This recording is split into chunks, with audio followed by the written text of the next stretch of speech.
This hearing is called to order. Good afternoon and welcome. I apologize for the delay at the start of the hearing. We had a vote scheduled at 2:30, and so that delayed our beginning this hearing, but welcome. I want to thank each of the witnesses for coming and testifying. Exploration. The need to seek out the unknown, to expand our civilization, and to create new enterprise. Nearly 400 years ago, some of our nation's first pioneers, the Pilgrims, set out across the white-tipped Atlantic Ocean in search of the New World. William Bradford, speaking in 1630 of the founding of the Plymouth Bay Colony, said that all great and honorable actions are accompanied by great difficulties, and both must be enterprised and overcome with answerable courage. It is that same answerable courage and restless desire to seek out the unknown that led our country to expand westward, to create new industries, and eventually to look towards the heavens to chart out a new course for American discovery and free enterprise. With names like Armstrong, Aldrin, Shepard, and Lovell, we set off through the vistas of space and inspired a nation. However, this journey hasn't always been easy and has come at great cost as we remembered fallen heroes like Grissom, Husband, and McCullough. Today, we pay our respects to the achievements and lessons of history, but we also seek out a hopeful future that has its roots in our nation's frontier history and the promise of new discovery.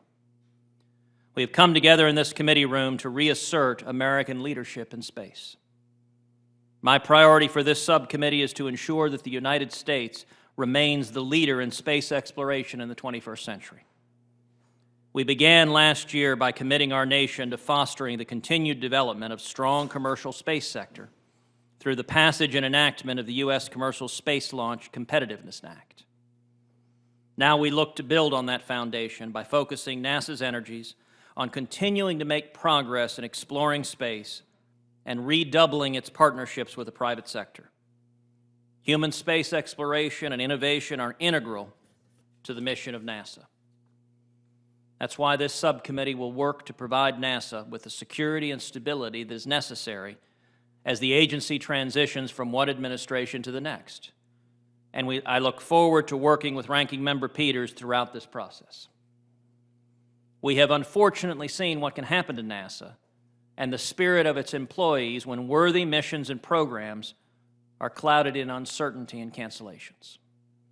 Cancellations to programs such as Constellation, which sought to return astronauts to the moon and beyond, or the retirement of the shuttle program, have had lasting consequences that NASA and the broader space community are still grappling with today.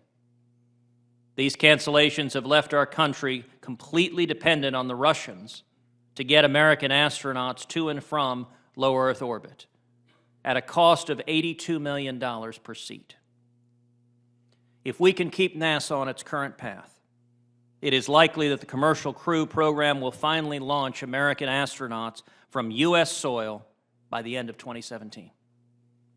Additionally, as we set our sights on a journey to Mars, it is imperative that we continue to build the Space Launch System and Orion, which will take NASA into deep space and lead us to new discoveries.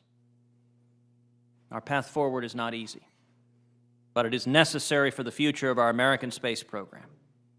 We must continue to expand the domain of free enterprise deeper into space, to do it first and to lead the world, and to ensure that we don't squander the opportunity before us today. With that, I'll recognize Senator Peters for an opening statement.